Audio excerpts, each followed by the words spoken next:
New crew safely aboard the space station, a launch update on another space station mission, and an international agreement on Artemis. A few of the stories to tell you about this week at NASA.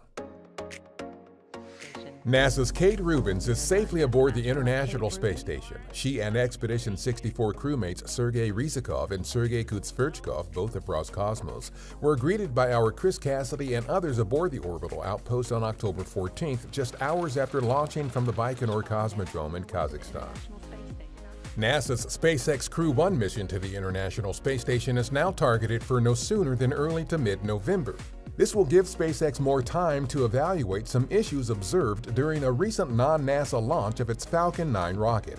The mission will be the first commercial crew rotational flight to the station with a SpaceX Crew Dragon spacecraft. During a virtual meeting of the International Astronautical Congress on October 13th, NASA and 7 partner countries signed the Artemis Accords Agreement for international participation in our Artemis program, which includes sending the first woman and next man to the moon in 2024. The principles described in the Artemis Accords are what will create a bright and prosperous future that we all want for ourselves and for generations to come. These principles are grounded in the Outer Space Treaty. The founding members of the Artemis Accords are Australia, Canada, Italy, Japan, Luxembourg, the United Arab Emirates, the United Kingdom, and the U.S. The OSIRIS-REx team's first touch-and-go sample collection attempt with asteroid Bennu is targeted for October 20th. OREX is attempting to be the first ever NASA spacecraft to collect a sample of an asteroid and send it back to Earth for study.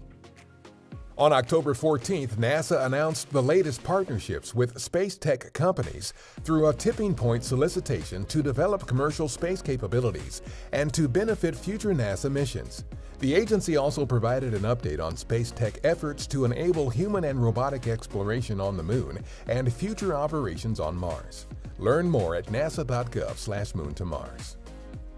A NASA-developed sensor suite that could help robotic and crewed missions make precise soft landings on the Moon was launched aboard a Blue Origin New Shepard suborbital rocket on October 13th. The rocket's flight path provided a unique opportunity to further develop the sensors and algorithms for potential use on Artemis missions.